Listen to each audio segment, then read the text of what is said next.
from linguistics, we have Yashun Wang.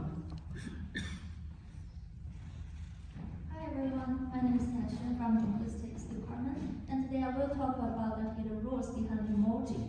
So consider this question: are emojis these icons used randomly, or is there an unconscious rule behind them? So look at this daily life conversation. John lost the game. He's so upset right now.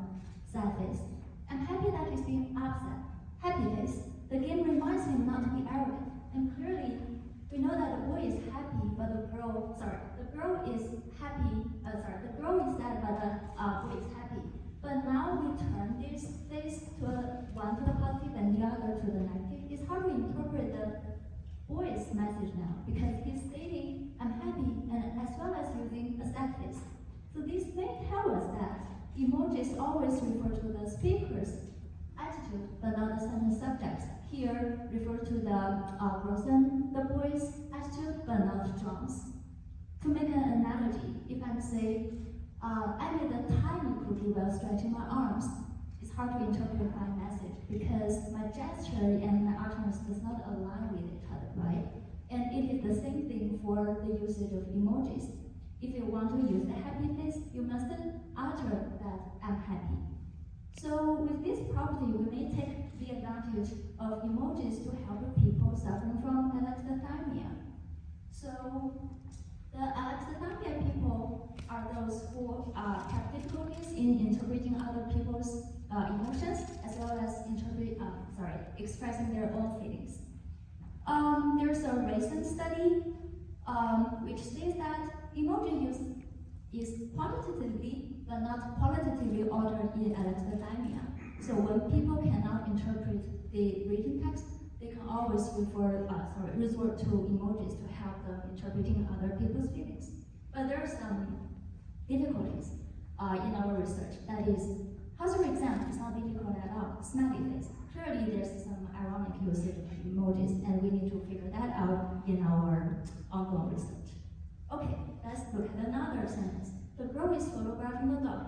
As native English speakers, how do you use emojis to represent this sentence? You will use girl, camera, and dog in this order, right? But as a native Chinese Mandarin speaker, the word order in this sentence is reversed: girl, dog, and photograph in this order. We may predict that I will use girl, dog, and camera in this order.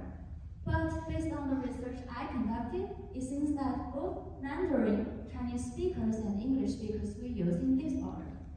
So it seems that emojis, the plain emoji sequence will always encode the spatial and temporal information we observed in the real world, but not the linguistic information encoded in our grammar. And we use this property to help people suffering from aphasia. So those are people who lost their words, and this can lead to anxiety, depression, and social isolation. Well, this is not a tiny problem. So based on the National Institute on Deafness and Other Communication Disorders, 1 in 272 Americans have aphasia, and 1,800 new cases are identified each year.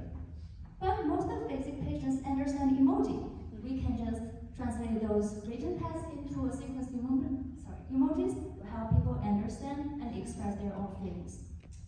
But there's some caveat, that is, there are some emoji preferences, variations among different groups of people. So a survey suggests that younger people tend to use emojis more innovatively. They tend to use the facial expressions. By contrast, more senior people tend to use just simple objects to refer back to the written text they mentioned in their test.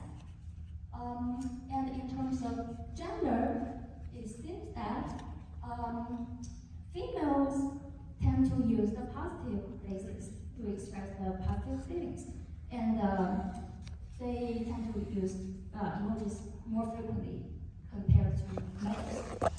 Okay, when it comes to males, they do not use emojis in positive environments, basically, but they tend to use emojis to express negative feelings.